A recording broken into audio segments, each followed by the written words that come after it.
Bueno, nuestro trabajo que vamos a explicar aquí es el proyecto premiado, es el complejo turístico de Albeira, que se sitúa en el vértice de la ría Muros-Inoia, en el ayuntamiento de Serra de Outes, en el vértice en la desembocadura del río Tambre, en la orilla de Poniente, con lo que, bueno, mira hacia el este, en un lugar magnífico. Entre otras cosas, esta ría pues tiene los mejores bilbaos del mundo, en palabras de Ferran Adrià, aunque nosotros ya lo sabíamos antes de que el gran Ferran nos lo dijese, ¿no? Y es un espacio muy interesante porque, en lo que comentamos antes, es aquí el puntero, ahí está, bueno. Nuestro proyecto se sitúa en este punto, ahora veremos exactamente, pero en realidad todo el conjunto de Albeira es una sucesión de rueiros. ¿Qué es exactamente un rueiro? Un rueiro es un espacio, generalmente, que define el espacio público, es el germen del espacio público en las aldeas gallegas, pero también en la periferia de las ciudades. Son espacios que de manera muy delicada se amplían y son espacios de una gran ambigüedad. Uno no sabe en esos rueiros si está dentro o fuera, ¿no? El planeamiento, especialmente, no tanto en las aldeas, pero especialmente en las periferias de las ciudades, no lo ha comprendido durante mucho tiempo. Ahora empieza a comprenderlo e empieza a incorporarlo. ¿Cuál ha sido la norma en estos rueiros, las intervenciones? Tienen una escala muy medida.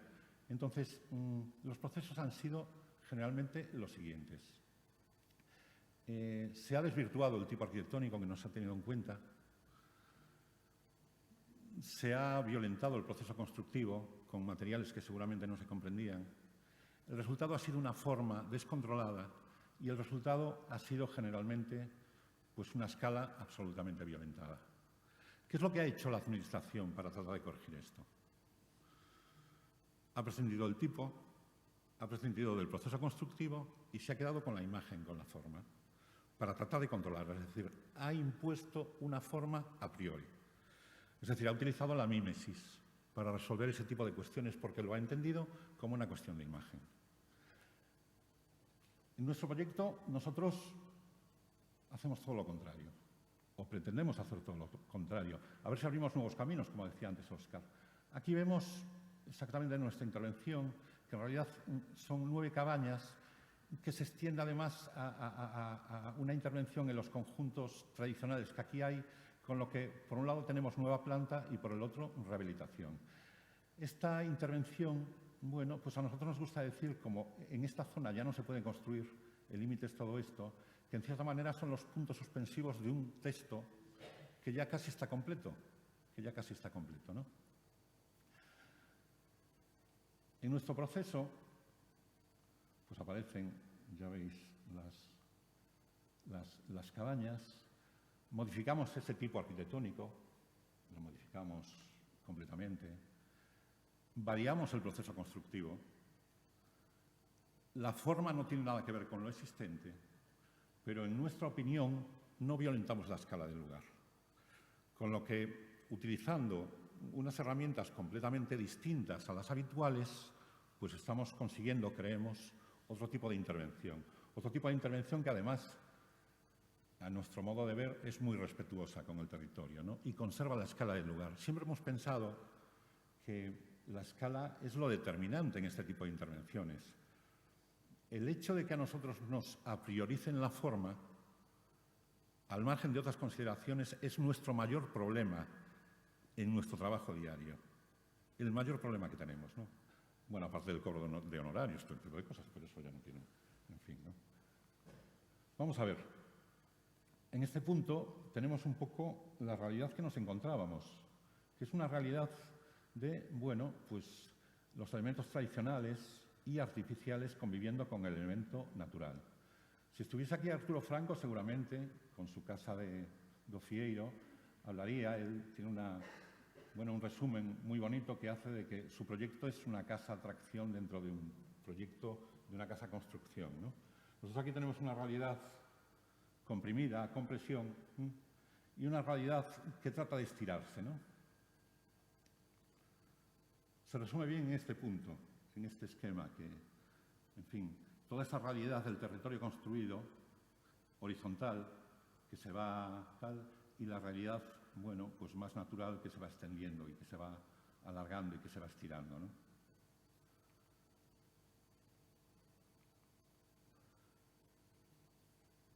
Una analogía de lo que estábamos pretendiendo, de cómo nos situamos en el territorio, de cómo de pronto el territorio construido, tan interesante en Galicia, ¿no? Cómo se va construyendo, pues convive con otro tipo de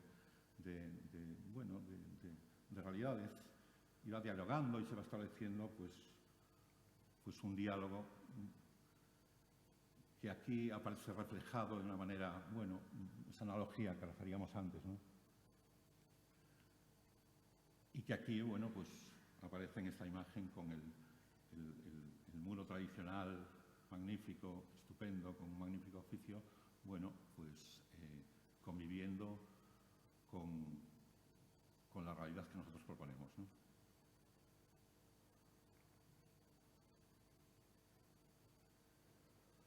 Este punto de partida es fundamental porque es como nos situamos en el territorio. Ahora Fran continuará y nos sigue comentando todo ese proceso constructivo.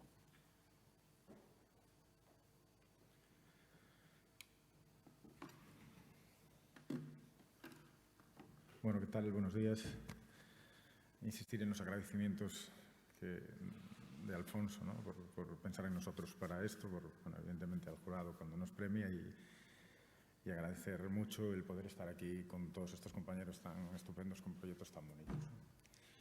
Bueno, continuando con lo que estaba comentando Alfonso, y después de esa reflexión llega el momento de la formalización. Es decir, aquí tenemos un programa, nuestro proyecto obedece a un programa de una empresa con la que llevamos trabajando muchos años, seguramente 12 o 13 años ya, en proyectos de turismo, de este tipo de turismo y naturaleza, ¿no? que de alguna manera fuimos creciendo y fueron creciendo con nosotros y fuimos creciendo con ellos, desarrollando nuevos modelos y nuevas formas de hacer turismo. Y que generalmente llegaban siempre a los lugares de una forma muy parecida. Encontrábamos espacios semiabandonados, el proceso, digamos, de transformación del territorio en Galicia pasó de estar totalmente expandido alrededor, en los bordes de las aldeas, en los rueiros, todo se cultivaba, pero en las últimas décadas, ¿no? Eso todo se fue abandonando. Entonces, digamos que el bosque fue recuperando lo que era suyo, lo que fue suyo en algún momento, y conviven, pues eso, vegetación y bosque espontáneo con un territorio construido de forma seguramente muy sabia, ¿no? Es decir, te vas encontrando con elementos tradicionales, de construcción tradicional, con el bosque, ¿no? Es decir, que poco a poco fue eso, pues volviendo recuperando su espacio. Y nos lleva de alguna manera a plantear una intervención, digamos, en 3 niveles.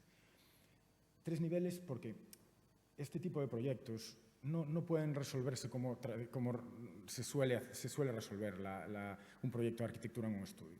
El dibujo, que es muy importante siempre, aquí no puede, o sea, es imposible. Tú no tienes la información que necesitas, no la sacas de un topográfico, la información que necesitas para resolver un proyecto de este tipo. Es decir, pasan muchas cosas en muchos niveles. No tenemos solo un problema de implantación, de espacio, de topografía. Aparecen cosas, eso, pues, en distintos extractos, ¿no? El primero es en el suelo, evidentemente. Tú defines, o sea, y el secreto de todo esto consiste en definir procesos, sistemas que te permitan establecer pautas, ¿no? Pautas de intervención, que nos permitan adaptarnos y cambiar permanentemente en la evolución del proyecto. No os hablo de las direcciones de obra como tienen que ser, pero la idea, es decir, la tienda de campaña, ¿no? Pero aún así el punto de partida es intentar crear un sistema que nos permita casi hacerlo de forma automática, que casi cualquiera, una vez lo entiende, pueda resolverlo, para poder de alguna manera entrar en contacto con todo lo que pasa alrededor. En el suelo, pues pasa lo primero, tú planteas una cimentación, pero no con unos niveles, es decir, tú planteas la cimentación donde puede estar, no generalmente donde la proyectaste, ¿no? Haces un replanteo, el replanteo es importantísimo, no siempre puedes colocar la zapata donde sería ideal. Entonces lo haces a través de una trama que te permite cambiarla y con una estructura tridimensional eso te permite adaptarte. Es decir, yo aquí no puedo situarme, lo tengo que hacer allí, pero no pasa nada, porque simplemente cambia la posición. Una vez lo haces, es decir, una vez planteas esa cimentación, toca volver a dibujar, toca volver a medir las alturas para poder resolver esa estructura tridimensional, ¿no? Es un proceso de actuación-redibujo, ¿no? Y siempre con esos sistemas flexibles que te permiten simplemente recolocando, volver a tener todo hecho, ¿no? En ese primer nivel es casi, bueno, todo esto, es decir, es casi como un organismo vivo que reacciona por contacto, ¿no? Es decir, en el momento en que tú le tocas, por ejemplo, una anémona, ¿no? Que le tocas y te deja su espacio. Pues aquí pasa un poco lo mismo. Es decir, la arquitectura tiene que reaccionar al contacto de todas las preexistencias, al contacto de la vegetación, al contacto de la arquitectura construida, de los elementos tradicionales. Y lo hace en proyección, lo hace de forma natural a raíz de ese sistema y de esas pautas, ¿no? Que estamos comentando. En un segundo nivel, ¿no? Del que estamos hablando, que cuando llegas a esa plataforma, es decir, a definir esas alturas, ¿no? ¿Esto cómo va? ¿Sí? Bien. Bueno, veis aquí este ejemplo, ¿no? Es decir, a veces pues, se respeta toda la vegetación, entonces, bueno, ese replanteo no se hace solo en plantas, se hace en proyección. Tienes que saber cómo se mueven los árboles arriba también, es decir, sacar plomos, ¿no? para poder situarte, ¿no? Y cuando llegas a ese nivel, ya tienes que empezar a plantear, es el sistema constructivo el que tiene que permitirte relacionarte con todo lo que lo rodea. Es decir, establecer como un esqueleto flexible que, a medida que van pasando cosas, porque a medida que vas subiendo empiezan a pasar cosas a tu alrededor, se pueda ir adaptando con relativa sencillez. Bien. Y de alguna manera será ese sistema constructivo, esas pautas, esa trama, el que nos configura finalmente la forma, ¿no? el que nos da la imagen final, ¿no? Bien. Bueno, veis aquí, ¿no? Es decir, se empiezan a crear esas primeras plataformas, es decir, bueno, después lo comentaremos, ¿no? En ese proceso de redibujado permanente, ¿no? Porque tenemos que, imaginaros, hacer una cimentación aquí, ¿no? Y después ese punto de tomar esos niveles exactos de esas zapatas. No pones la zapata donde quieres, pones la zapata donde tiene que estar y a partir de ahí lo redibujas todo para que todo encaje, ¿bien? Y creamos esas primeras plataformas y ya empiezas a interaccionar ya en el proceso de obra con todo lo que pasa alrededor. Es decir, te obliga pues, a apartarte, a crear. Tienes que incluso, bueno, pues eso, en el propio diseño, los sistemas de plataformas ahí no se pueden poner andamios, no es sencillo hacer eso. Entonces incluso tienes que reinventártelo. E incluso, como veréis después, con errores y cómo se solucionan los errores. Lo comentaremos después porque esta foto se repite después en una secuencia que es importante. Y en un tercer nivel, cómo se relacionan unos elementos con los otros. ¿Sí? Tenemos el suelo, tenemos los árboles, tenemos la arquitectura tradicional y tenemos la relación del conjunto entre ellos, de cada uno de estos alojamientos. ¿Sí? Vale. Y bueno, se empieza a ver, se empieza a ver esa trama. Nosotros lo que hacemos es hacer que todos los elementos del entramado ligero sean estructurales. Es decir, creamos una trama en la que tú puedes ir eliminando partes y todo lo demás sigue funcionando. Es decir, en el momento en el que entras en contacto con algo, puedes separarte de forma natural eliminando tramos. En este caso, es un módulo más o menos de 60 centímetros en una dirección, en la dirección principal, que nos permite, pues eso, readaptarnos a cualquier contingencia que nos va a producir, evidentemente, el lugar en el que nos estamos situando. ¿Bien? Es decir, estamos creciendo en el medio de los árboles, entonces tenemos que poder ir reajustándonos a medida que vamos avanzando, ¿no? Ya empieza a verse la trama aquí, ¿no? Aquí ya se evidencia más, es decir, creamos ese esqueleto flexible que nos permite adaptarnos. Son elementos estructurales, todos ellos, ¿no? Que se van entrelazando y que son todos ellos prescindibles. Y al mismo tiempo que nos crean el espacio para que, con una piel, o sea, que la piel sea totalmente independiente, tanto la piel como la cubierta. Es decir, en determinado momento pueden moverse y desvincularse unos de otros. Y el conjunto sigue funcionando. Más o menos. Bueno, lo que estamos viendo. Vemos cómo ese entramado, cómo esa estructura, como podéis ver, no aparecen pilares como tales, ¿no? Es decir, toda esa celosía, todos esos elementos verticales muy esbeltos colaboran y participan, de tal forma que si eliminas uno no pasa absolutamente nada. Veréis después por qué lo digo, que es importante, ¿no? Y después aparece esa piel que en determinados momentos pasa de ser una tabla a simplemente ser una celosía, en este caso nos remite bueno, casi a esas venecianas, porque era muy importante a nivel de programa y por el funcionamiento de este tipo de alojamientos la intimidad. Quiero decir, es muy importante que la gente cuando llega ahí, el usuario, le parezca que está solo en el mundo, ¿no? Entonces, pero no puede prescindir de esa visión tan maravillosa que tenemos en este caso de la ría o del propio bosque. Por eso se establecen esas celosías verticales, que el hecho de elevar, horizontales, que el hecho de elevar la edificación permite que desde dentro tengas esa panorámica tan bonita y en el momento en el que bajas un poquito al observador, todo eso no está pasando. Vemos aquí cómo poco a poco se van configurando esos volúmenes, como es muy importante esa relación en el suelo, ese elemento, esa implantación también a medio altura y la relación entre ellas, ¿no? Es decir, esos niveles, ¿no? Que nos permiten, que nos dan intimidad, que nos permiten mirar por encima y, bueno, y que se adaptan a la topografía. Como podéis ver aquí, no sé si es así, correcto, como podéis ver aquí, ¿no? Es decir, aquí comentamos un detalle que cuando se hace todo este replanteo es muy complicado. Tienes las zapatas, la cimentación, planteas las alturas, tienes que redibujar todo, colocar otra vez los elementos, pero las referencias muchas veces las das a cosas que el que después se está dibujando, pues a lo mejor no se entienden bien, ¿no? Que en este caso era un hórreo, una edificación tradicional que tradicionalmente se utiliza para guardar grano y que nos funcionaba, en este caso para entrar en una de las edificaciones, para no dejarlo allí como colgado, ¿no? Es decir, como fuera de lugar, ¿no? Es decir, bueno, pues le damos una nueva vida a ese elemento tradicional. Pero en eso hubo una confusión. Y nos aparece la estructura después redibujada y hecha, pues que tenía 1,20 m menos. Y claro, era muy importante. Era muy importante la economía, no podía tirarse todo eso que ya estaba hecho, no podía rehacerse, además, era complicado, pero era muy importante esta relación, ¿no? Esta relación de los tres volúmenes, ¿no? Cómo se iban escalonando exactamente en el mismo punto y demás. Entonces, bueno, pues una solución rápida de obra, que había unos tubos de saneamiento, estos que pasan el agua, y se dieron, bueno, pues se hicieron estos pequeños suplementos con hormigón encima de esas zapatas, ¿no? Con la idea de alguna manera de casi poner en evidencia nuestro error, que nos hacía gracia también cuando llegáramos allí, y al mismo tiempo que poco a poco por la vegetación, o sea, no optar ni por mover el terreno, que sería lo más, lo más evidente, ¿no? Dice, no, bueno, mira, le echamos ahí unos tal y como esto ya es así, le echamos unos camiones de tierra y como esto ya es así, pues nadie se va a dar cuenta. No, bueno, pues nos hacía gracia no tocar lo que ya no teníamos intención de tocar y casi poner ahí un guiñito, ¿no? al error que de alguna manera se había cometido en el proceso de dibujo. Bueno, veis un poquito cómo se va desarrollando. Bien, y después nos encontramos con las rehabilitaciones.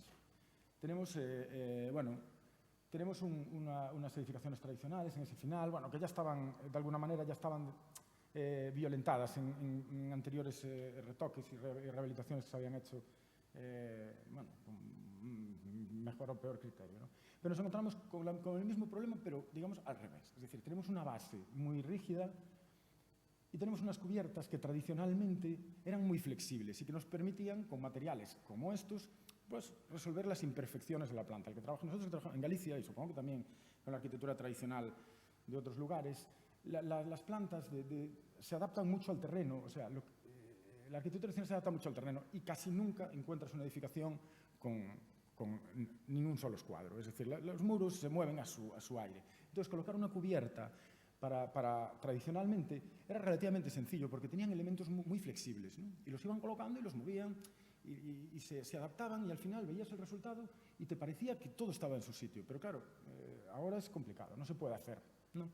Y no se puede hacer porque tienes que incorporar elementos rígidos, tienes que empezar a meter aislamientos, meter tableros, y eso todo, a la hora de colocar una teja, una cubierta de teja, que era un punto de partida, te hace que una edificación como esta, que va en cuña, ¿no? Resulte complicado y merezca hacer una reflexión. Y esa reflexión era la misma que hicimos antes. Como en una arquitectura tradicional, esto es en Piornedo, aquel es Alfonso, aquel de allí. Hace años ya, sí. Tenía tranquilamente 20 años menos, o 20 y pico años menos, ¿no? recuerdo, que estábamos trabajando en Piornedo con estas edificaciones prerromanas, ¿no? Y cómo eran capaces de hacer una cubierta cónica perfecta. ¿Pero por qué? Porque los materiales se lo permitían, es decir, le permitían en distintos grados de flexibilidad. Empezaban con los más rígidos, empezaban con otros más flexibles y llegaban ya al material de cubrición, que es absolutamente maravilloso y totalmente flexible. Y le permiten hacer una cubierta cónica fantástica, ¿no? Pero bueno, imaginaos hacer esto ahora. Pues no os lo imaginéis, lo tenemos aquí ahora. Quiero decir, ¿cómo se resolvía ahora? Claro, los nuevos materiales no te permiten ese tal. Entonces, pues hacemos esos apaños, tal, no sé qué, no sé cuánto, y acababan haciendo este tipo de cosas, ¿no? Claro, entraban en conflicto. Pues entran en conflicto esos nuevos materiales, los aislamientos, las cubiertas y tal, con el sistema. Entonces decidimos, veis aquí las secciones, cómo se iba adelgazando la sección de la edificación, ¿no? ¿Y qué pasaba con la cubierta? ¿Y qué pasa a la hora de colocar tejas? ¿Y qué pasa con las cumbreras, con las limas y con todo eso? Es decir, era un poquito el coñazo de todo esto, ¿no? Y decidimos trabajar al revés, que lo decíamos antes. Es decir, íbamos a trabajar al revés, íbamos a hacer una estructura absolutamente flexible que nos iba a recoger todas esas irregularidades de la base y que nos pudiera entregar unos planos de cubierta paralelos y perfectos para que la cubierta, después moviéndose libremente, ¿no? Porque además teníamos unas terracitas aquí, esa cubierta pudiéramos hacerla, por ejemplo, sin cortar una sola teja, ¿no? Que era algo, sin hacer esas historias que tal, ¿no? Y empezamos a trabajar en la idea de la celosía, una pieza de 3x7 que, con comportamiento estructural, nos iba a resolver el encuentro entre el muro tradicional y nuestra cubierta. Vemos aquí, en los primeros dibujos, lo que aparecía, ¿no? Claro, evidentemente, si la casa se va cerrando, ¿no? Pues claro, en lugar de ser paralela, pues nos aparecería que el volumen iba creciendo y como teníamos unas terrazas en este punto, nos permitía que la cubierta, moviéndose libremente, pues se fuera adaptando a su propia escala y, en este caso, a su propio módulo, que era la teja, ¿no? Empezamos a trabajar en eso. Fue muy divertido porque cuando empezamos a hacerlo empezaron a aparecer cosas estupendas, ¿no? Vemos aquí, ¿no? Aquí parece que esto es macizo. No, estas son piezas de 3x7, digamos, una sí, una no, que se trenzan en este punto, ¿no? Y que se van trenzando y que tienen carácter estructural. Es decir, tenemos unas líneas de estructura principales, pero todo el resto es autoportante. Es decir, cuando lo colocabas parecía inestable, pero en el momento en el que empezabas a colocar los elementos que las unían, pues daba una solidez y tenía un comportamiento estupendo. Que al mismo tiempo se van trenzando con elementos verticales que veis aquí, ¿no? Que son los que bajan, ¿no? Y que nos recogen el forjado intermedio, ¿no? Y como en este faldón, nosotros replanteamos desde aquí, evidentemente, este faldón lo hacemos totalmente recto, ¿sí? Y el que la paga, digamos, es el trasero, el que tiene las vistas y el que nos va a dar esa disposición y que nos va a resolver esa irregularidad, ¿no? Y empiezan a aparecer estas cosas que eran muy bonitas. El proceso de replanteo, evidentemente, también tiene su historia, os lo podéis imaginar los que sabéis cómo funciona esto, ¿no? Y después empiezan a aparecer estas cosas tan bonitas. Es decir, el faldón es irregular, empieza a moverse, esto va creciendo a medida que va avanzando y se va trenzando también con los elementos inferiores, que son los que nos van a recoger tanto el suelo de terraza como el suelo de los propios apartamentos. Es decir, todo es estructural. Aquí todo esto, cuando lo colocas ahí arriba, empieza a funcionar todo de forma unificada, ¿no? Es decir, trabaja todo en conjunto, ¿sí? Y empiezan pues, a aparecer estas cosas. No, ahora no me va. No sé por qué. Ajá. Uy, perdón. No sé por qué. No, da igual. Entonces, una vez tienes esos planos, ya nos podemos pasar a nuestra cubierta, que como tiene que llevar aislamientos, que como tiene que llevar historias, pues tiene que ser más rígida, pero que se va a mover libremente encima de ese plano, ¿no? Como veis ahí, pues se replantea, todo el replanteo de la cubierta se hace en función del módulo de la teja, ¿sí? A la hora de colocar esos rastreles, es una teja atornillada, es digamos un paquete, como le llamamos allí, un termochip hecho in situ, ¿no? Con materiales propios, es decir, se trabajaba con tableros y aislamientos, y el desarrollo de una cubierta pues, normal, ¿no? de entramado ligero. Y veis aquí un poco qué pasa con esa teja, ¿no? Es decir, cómo la cubierta puede moverse libremente sobre esa plataforma, que en determinados momentos tapa lo que te interesa tapar, se retrae, pero se retrae siempre en su módulo, en el módulo de un elemento, de tal forma que podemos hacer una cubierta sin cortar nada y se mueve de forma totalmente independiente a la estructura inferior y a esa celosía. Es decir, que en determinado momento, si tiene que venirse hasta aquí para tapar la entrada de este apartamento, pues lo hace. Y lo va haciendo con naturalidad y sin cortar ningún elemento. Bueno, una vez ya veis aquí que también eran elementos los del suelo. Bueno, incluso nos dejábamos llevar, hay que saber dónde parar, ¿no? Porque daba mucho margen a trabajar con ello, ¿no? Incluso las camas, los somieres de las camas. Y llegabas hasta aquí y decías, oye, ¿por qué no? Si la cama tiene que ir ahí, pues ¿por qué no vamos a hacerlo así? Y bueno, iban apareciendo estas cosas tan bonitas. Aquí teníamos que cubrir la zona del jacuzzi para que no lloviera, pero la propia cubierta se retraía, venía hasta ese punto porque interesaba que en este espacio, que es un espacio exterior, entrara la luz, ¿sí? Exactamente igual, lo veis aquí. Bueno, con el suelo, pues ¿para qué vas a cortar nada? El espacio de abajo, el elemento de abajo es estructural, es soporte, es estructural y al mismo tiempo es el soporte, ¿no? Bueno, pues las tablas llegan a ese punto y después no se coloca la siguiente, pues y ya está, y todo funciona con naturalidad. Veis aquí un poquito cómo pasa todo esto, ¿no? Ahora. Y aquí vemos el conjunto, lo tradicional con lo nuevo, que es un poco lo que resume todo esto. Cómo se llega al final, ¿no? Y cómo se acaba completando, esos puntos suspensivos de los que hablaba Alfonso, ¿no? Es decir, como el final de algo que ya está explicado, que ya está completo, ¿no? Y veis aquí lo que hablábamos de cómo la cubierta puede resolverse de forma regular porque se mueve de forma totalmente independiente a lo que pasa debajo, a esa estructura flexible, ¿no? Vamos avanzando, que no sé si nos estaremos pasando de tiempo. No sé por qué no va esto demasiado bien. Porque estoy lejos. Bueno, como después ese elemento de 3×7 da pie a muchas otras cosas. Había eso, pues alguna edificación tradicional del tipo de hórreos y demás que se integran en los recorridos. Es complicado, estos, por su dimensión, los hórreos en Galicia se quedan como un poco fuera de contexto, ¿no? Digamos que tienen unas dimensiones que solo sirven para lo suyo, ¿no? Es decir, no valen, pero bueno, pero sí en determinado momento para crear un espacio de reflexión, para tener un banquito, y creando con esa celosía también se envuelve, dejando a la vista la estructura tradicional, los elementos tradicionales que realmente tienen valor para que la gente pueda verlos, ¿no? Pero al mismo tiempo creas eso, lo envuelves, ¿no? Un poco con el discurso de todo este proyecto. Lo veis ahí también, bueno, cómo se resuelve ese nuevo patamal, destacando claramente lo nuevo, ¿no? de lo que ya tenía su carácter, ¿no? Es decir, sin entrar a mimetizarse y en ningún caso a competir ni nada. Aquí veis lo que hablábamos de esa estructura. De pronto aparece un árbol, pues simplemente estos dos elementos se cortan en ese punto, ¿sí?